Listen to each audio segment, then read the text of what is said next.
புராணத்திலே கிடையாது. ஆனா இந்த கதையை நம்ம பாடி வரும்போது எப்படி பாதிகாரர் வம்சத்துக்கு வந்தாருன்னு நமக்கு தெரியும். அது கடைசியில தெரியும். எப்படி யாரு, எப்படி பாதிகார் வம்சம், எப்படி நம்ம குலம், நம்ம குரூப்பு தெரியணும்ல. சும்மாவா?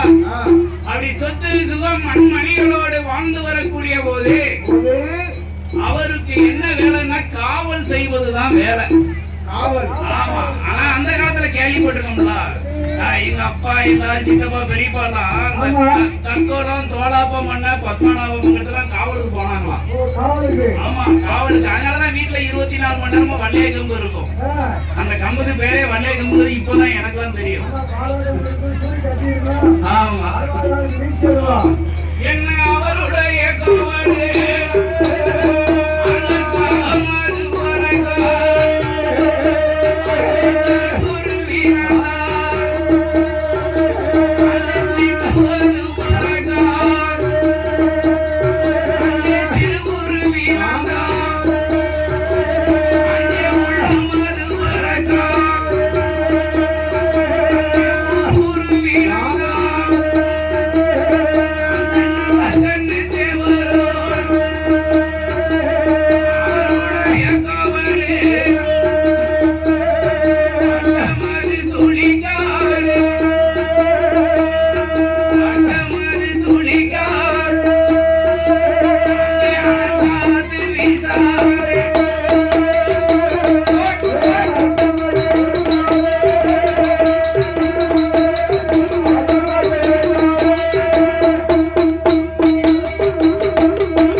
புரிஞ்சுக்கிட்டு தண்ணியை கொண்டு கொடுத்தாரு நம்ம தாய் மாமா.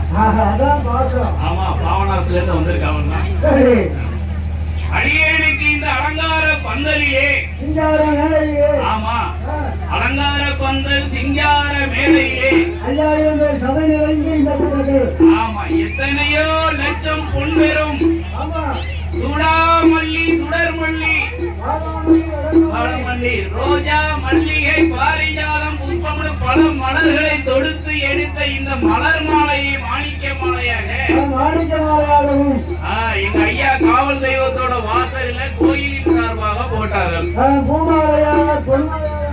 அணிவித்து அது மட்டும் இல்லாம கௌரவித்து பாராட்டி அருளாசி கொடுத்து எனது அத்தான் யார் என்று சொன்னால் சங்கராங்குளமா நகரத்திலே, சங்கராங்குளம்னாலே பொசரன்னு பயந்துருவாங்க, நம்ம ஊர மாதிரிதான்.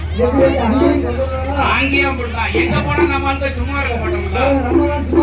அந்த சங்கராங்குளமா நகரத்திலே வாழ்ந்து வாசகம் செய்வதற்குரிய எனது அத்தான் முத்து பாண்டியன் அவர்கள்.